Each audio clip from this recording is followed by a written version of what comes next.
بسم الله الرحمن الرحيم.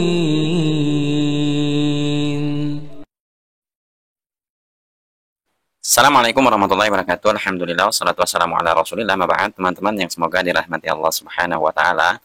Kembali kita akan mengoreksi teman-temannya video Ustadz Nuruddin yang cukup menggelikan. Di dalam video ini teman-temannya Ustadz Nuruddin katanya di dalam cuplikan video ini bolehnya menambahkan kata Sayyidina di lafaz azan. Nah, katanya di Mesir, di kota tempat Mang Udin ini belajar, itu boleh katanya menambahkan ucapan Sayyidina di lafaz azan tersebut.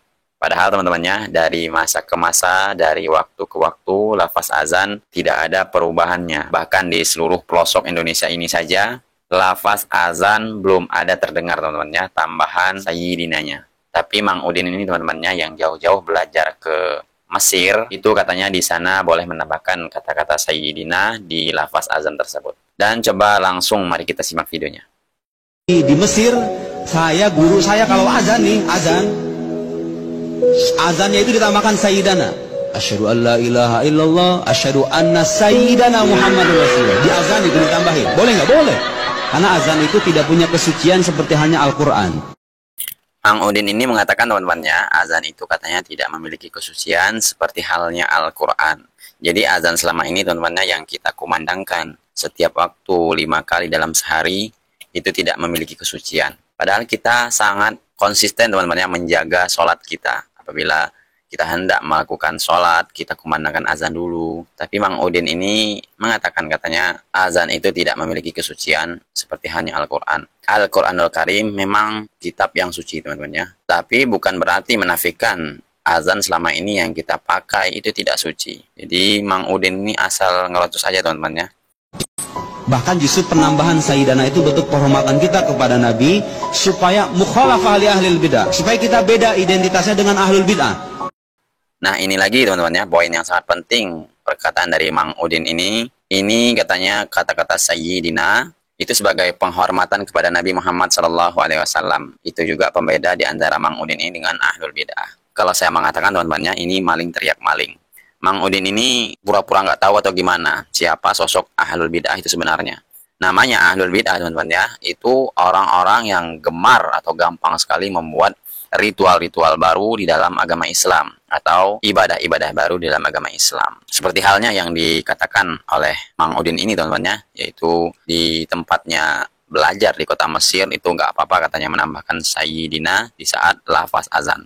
Dari dahulu teman-teman ya sampai sekarang, dari masa ke masa, dari waktu ke waktu, lafaz azan itu sangatlah terjaga. Dari zaman para sahabat, zaman tabi'in, tabi'ut tabi'in, 4 imam mazhab, sampai di ulama kholaf pun belum ada teman-temannya perubahan azan tambahan kata Sayyidina. Kita juga mendengar di Indonesia ini teman-teman ya, belum pernah ada kata-kata Sayyidina di setiap lafaz azan. Coba teman-teman semua dengar di setiap masjid, apa ada tambahan Sayyidina di setiap azan? Belum ada saya menjumpai teman-teman ya. Yang mayoritas di Indonesia ini katanya bermazhab Syafi'i, apa ada menambah kata Sayyidina di lafaz azan tersebut?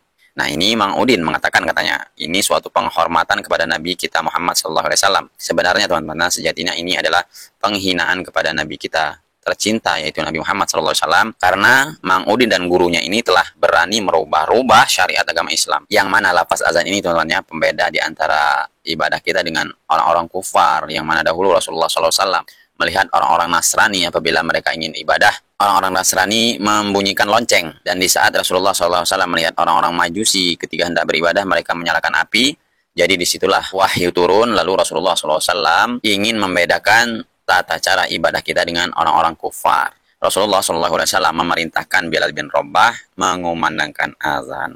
Jadi seenak jidatnya teman-temannya Mang Udin ini berani merubah lafaz azan dengan tambahan Sayyidina. Yang anehnya ini katanya suatu penghormatan kepada Nabi SAW. Na'udzubillah teman-temannya. Bapak bisa cek, saya belajar dulu jurusan akidah filsafat, mata kuliah namanya Al-Firaq Al-Islamiyah. Beginilah teman-temannya, mengerikannya akidah ahli filsafat. Memang rata-rata orang-orang filsafat ini teman-temannya akidahnya sangat melenceng. Dan mengapa teman-temannya Imam Syafi'i rahimahullah itu sangat mencela orang-orang filsafat. Ya karena seperti ini, orang-orang filsafat gemar sekali merubah-rubah syariat agama Islam. dari akidahnya saja sudah tidak benar teman-teman, sudah melenceng, dan juga orang-orang filsafat ini gampang sekali mengotak-atik syariat di dalam agama Islam. Dan beginilah teman-teman tanggapan Imam Syafi'i, bagaimana celaan Imam Syafi'i kepada orang-orang filsafat. Coba mari kita simak videonya. Adapun pernyataan Imam Syafi'i rahimahullahu taala diriwayatkan oleh Al-Baihaqi dalam manaqibnya dalam sebuah bab maja'an Syafi'i rahimahullahu taala fi mujanabati ahli al-ahwa wa bughdhi wa iyahum. Bab tentang bagaimana Imam Syafi'i sikap beliau menjauhi ahlul bid'ah dan kebenciannya terhadap mereka. Wa dhammihi kalamahum wa izra'ihi bihim wa daqqihi alaihim wa nadharati iyahum. Yang di mana beliau juga mencela ya pembicaraan mereka ahlul bid'ah ya. Kemudian juga kerasnya beliau terhadap mereka dan perdebatan beliau dengan mereka.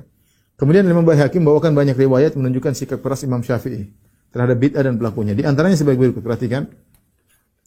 Qala Rabi' bin Sulaiman, dia berkata, "Ra'aitu Syafi'i wa huwa nazilun min ad-darajah wa qaumun fil majlis yatakallamuna fi syai'in min al-kalam." Aku melihat Imam Syafi'i lagi turun dari sebuah tangga dan ada sekelompok orang duduk di majelis, mereka sedang berbicara tentang ilmu filsafat, ilmu kalam. Fasaha wa qala, kemudian dia berkata, Imam Syafi'i berteriak dan dia berkata, "Wa imma an tujawiruna bi khairin wa imma an taqumu anna." Cuma dua pilihan bagi kalian. Kalian bertetangga dengan kami dengan cara yang baik, itu jangan bicara tentang ilmu kalam, atau kalian pergi.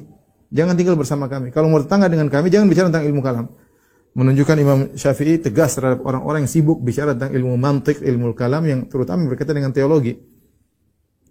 Imam Syafi'i juga berkata, "Hukmi fi ahlil kalam ayyudrabu bil jarid."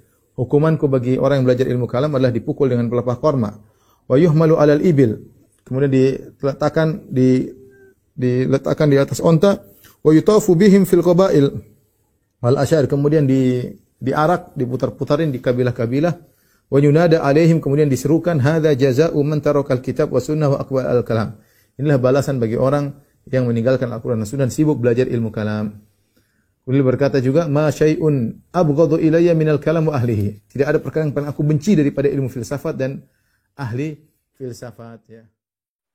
Beginilah teman-temannya pentingnya kita belajar akidah dengan benar, kita belajar pemahaman yang benar. Jangan sampai kita seperti kayak Mang Udin ini teman-temannya. Akidahnya filsafat, nyeleneh, suka mengotak-atik syariat, dan suka menambah-nambah syariat agama yang jelas-jelas sudah ditetapkan oleh Rasulullah SAW. Agama Islam ini sudah sangat sempurna teman-temannya.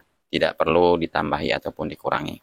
Jadi himbauan untuk teman-teman semua agar kita lebih giat lagi belajar menuntut ilmu syar'i dan memilih guru dengan pemahaman yang benar, dengan manhaj yang benar dan lurus, agar kita tidak melenceng seperti halnya akidah dari Mang Udin ini. Semoga bermanfaat. Subhanakallahumma bihamdika asyhadu an la ilaha illa anta astaghfiruka wa atubu ilaik. Assalamualaikum warahmatullahi wabarakatuh.